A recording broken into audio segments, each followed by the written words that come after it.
So we're going to talk about the movie Didi.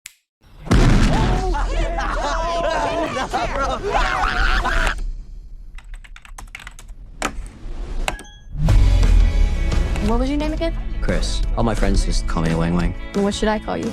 I gotta say up front, holy I've never had a movie speak to me on a way that this movie did. And I know that sounds silly.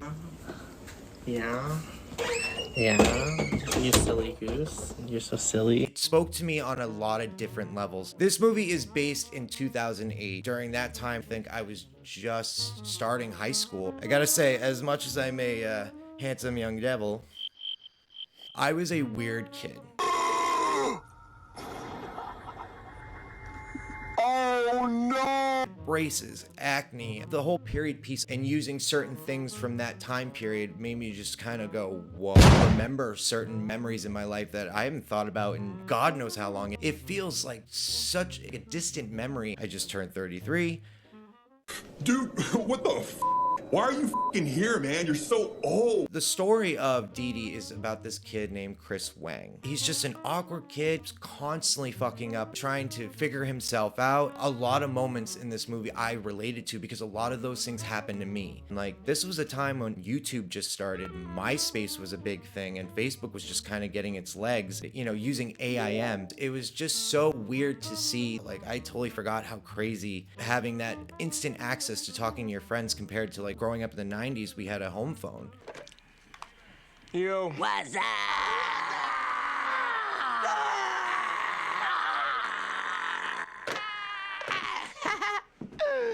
FML, LOL, that whole start of that language progressed to what it is now. This party you speak of, how would you describe it? The party was positively push and pee.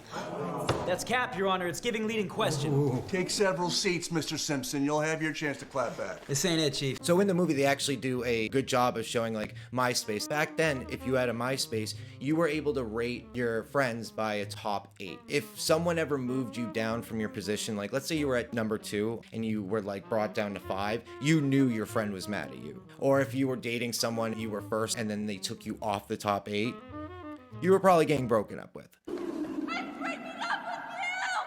It's those little moments and key things that like I experienced that made me really resonate with this movie. You know, the director Sean Wang, he's 30. He made this movie and he's 3 years younger than me. He used a lot of aspects of his life to create the narrative for this movie and the character Chris. Similar to the movie, if I trace everything back now, it all started from skating. I think skating was the first thing in my life that I felt like was my discovery. It wasn't like me wanting to be like my sister or like my family friends. It was something that was like a very pure love. He's a Chinese American kid living in California. He has a sister he doesn't get along with. He lives with his mom, his father. I thought his father was dead. But I guess he was in China.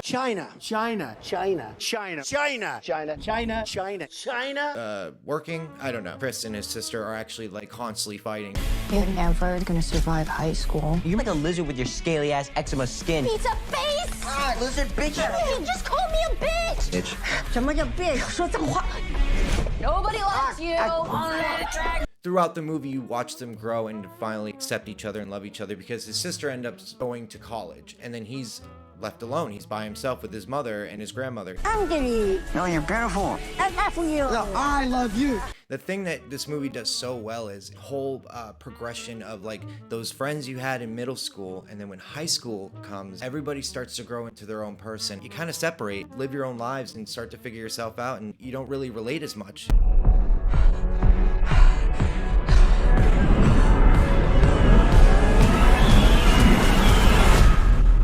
Didi, are you sad? Fine. There's a great scene that actually really shows how awkward Chris is. So him and his best friend are hanging out at this restaurant with these two girls, and he ends up telling a story about how him and his buddy and the rest of his group found a dead squirrel, or he found a dead squirrel, put it in his bag, brought it, they started messing with it, flung it around, and ended up putting it in a mailbox and blowing it up. Like that was going to impress them. And his buddy's just looking at him like, oh my God, dude, shut up. Oh my God. And then immediately Chris calls one of the girls a bitch. Earlier, one of the girls said it to her. You know how girls are. They're like, Hey, bitch, what's up, bitch? Bitch, I'm fucking screaming. I can't even fucking breathe how I'm crying. and the other thing too about the style of like how all my friends and all the guys in my school dress basically looking like Malibu's Most Wanted. B-Rad G.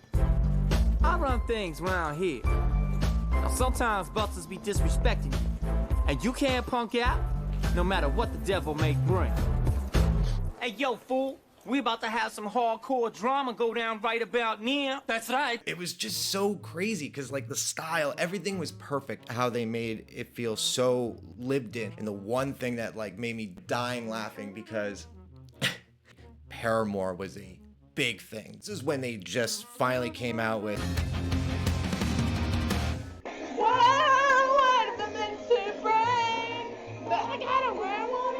hits home. It hits right there. That's what this movie does so well. It was really kind of a beautiful thing because I saw a lot of what I dealt with through Chris. Another thing that really made me love this movie was that Chris wanted to be a filmmaker. X 啊，保持4.0的 GPA。哦 ，Chris 拍 video。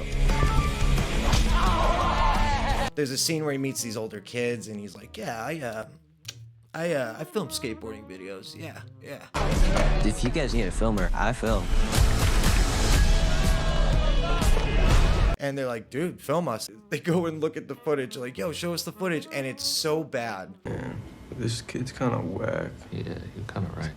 And I just felt in my heart, I don't know, this sadness. I'm like, oh, buddy. Oh, that sucks. Oh, no. He's trying so hard to figure himself out. But it was so much fun. Just those little moments of seeing him smiling and having fun and learning to film. And it was such a throwback for me. And I feel like this movie is the perfect example of adolescence. Are those new people you've been hanging out with?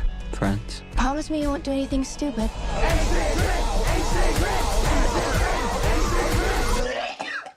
Please don't tell Mom. Sean Wang, he described watching the movie Stand By Me. Is it Stand By Me?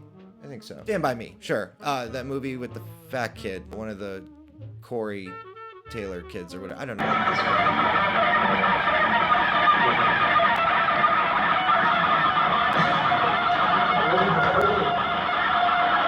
And he said that he felt like that movie was talking to him and felt that he lived that. And then to see him make this movie, for me to then watch it and go, God damn, I lived that. First time, first love, breaking an arm, like you remember those. And this movie just kind of made me expand on that and kind of reminisce on those moments of me being this little fucking weirdo. This movie was just so beautifully done. Kind of remind me of like mid-90s a little bit. Skating like shit today, man. Looks cool to me. I'm Ruben. Stevie. One part of the movie is they brought up the nervous game. Have you ever played the nervous game before? Are you nervous? Yes, What? I am nervous. I'm sorry.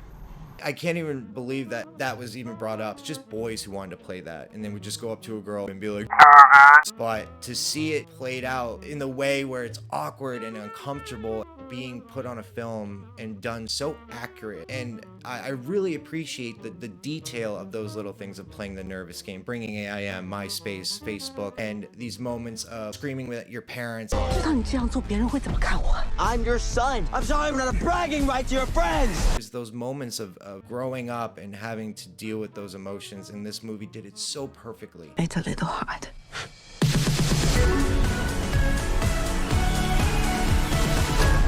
Hey, that's my review, guys, of Didi. Thank you guys so much for watching, and please comment down below and let me know what you guys thought of my review. And also, if you've seen the movie, please let me know what you thought of it. Hope to see you guys again soon. Have a good one. Bye. Also, my girlfriend got me this shirt. I really like it. I'm a nothing, I'm a nothing, I'm a